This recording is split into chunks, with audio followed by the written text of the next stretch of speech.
Hi everyone, Stuart here. I hope you're all safe and well. Today we're going to have a little chat about finesse pitching, the short pitch shot where we're trying to get a little bit of height on the ball when we're in close to the greens. So in particular we're going to have a little chat about what the bounce of the club actually is, the important role it plays in the pitch shot, and a couple of little tips in the setup to help ensure us use the bounce correctly and ultimately help improve our pitching. So first of all, what is the bounce and where it's located? The bounce is located on the sole of the club here. We have the leading edge at the front, which is a sharp edge, and the back edge, which is the sharp edge at the back. And the bounce is on the sole of the club here.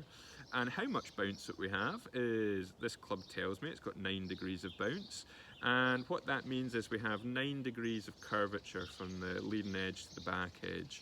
And what that curvature and bounce does is when that strikes the ground, it does exactly what it says, and it bounces or it glides through the surface and really helps improve your margin for error. If you could imagine the leading edge, the sharp edge going into the ground first, that would dig and cause a lot of heavy shots, and the ones that we really want to avoid when we're pitching. So the bounce is located on the sole of the club, and it's the amount of curvature that you have on the sole of the club there to help that club glide through the surfaces and help improve your pitching when used properly.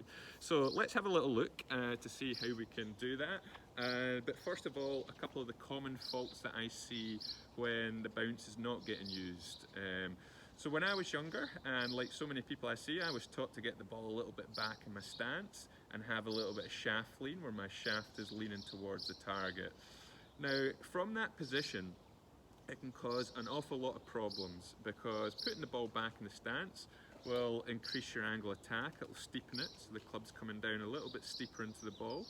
And also with that shaft lean there, if we have that shaft lean forward, we're going to lose all the bounce, all the curvature on the sole of the club, and we're going to have the leading edge going into the ground first. And when that happens from that steep angle attack, leading edge goes in, we get that really diggy contact where we can almost fold the divot over the ball and the ball goes absolutely nowhere. So unless you really strike it perfectly from that position, it's going to cause you a few problems.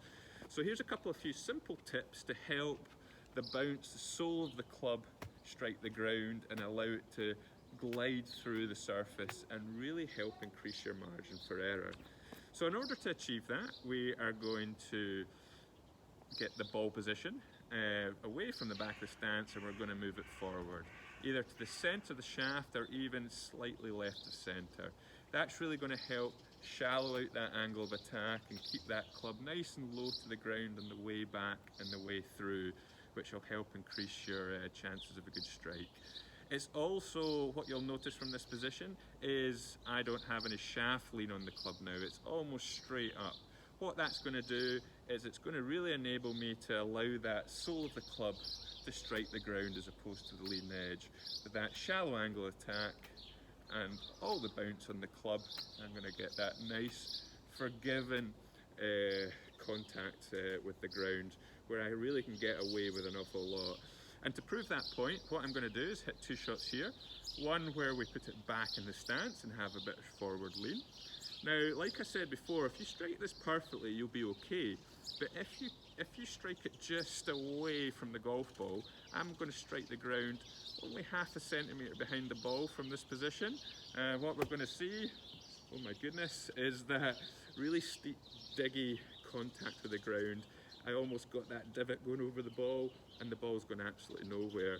Whereas if I go to this new setup and use the bounce correctly, so I've got the ball position a little bit further forward in my stance, so just left of centre with no shaft lean. What I'm going to do is I'm going to place the club about 4 or 5 inches behind the ball here, and when this bounce strikes the ground, you're going to see the forgiveness. There we go. Nicely through there, and even though I cut the ground well behind the ball there, I really got away with that and still produced quite a nice looking shot there. Now, I wouldn't encourage trying to strike the golf ball 4 or 5 inches behind, but what it kind of shows you is you really can get away with an awful lot when the bounce strikes the ground as opposed to the leading edge. So one more go of that is ball position a little bit further forward in the stance, just left of centre, no shaft lean at all. This is going to encourage a nice shallow angle of attack and have a lot of the bounce still on the club when it strikes the ground, giving you that nice bit of forgiveness. So here we go. There we go. Lovely strike there. And what I'd like you to do is give that a little go and let me know how you get on, but I'm sure you're going to see a nice little improvement to your strike if you start getting that sole of the club, the bounce of the club striking the ground as opposed to that leading edge. Thanks very much.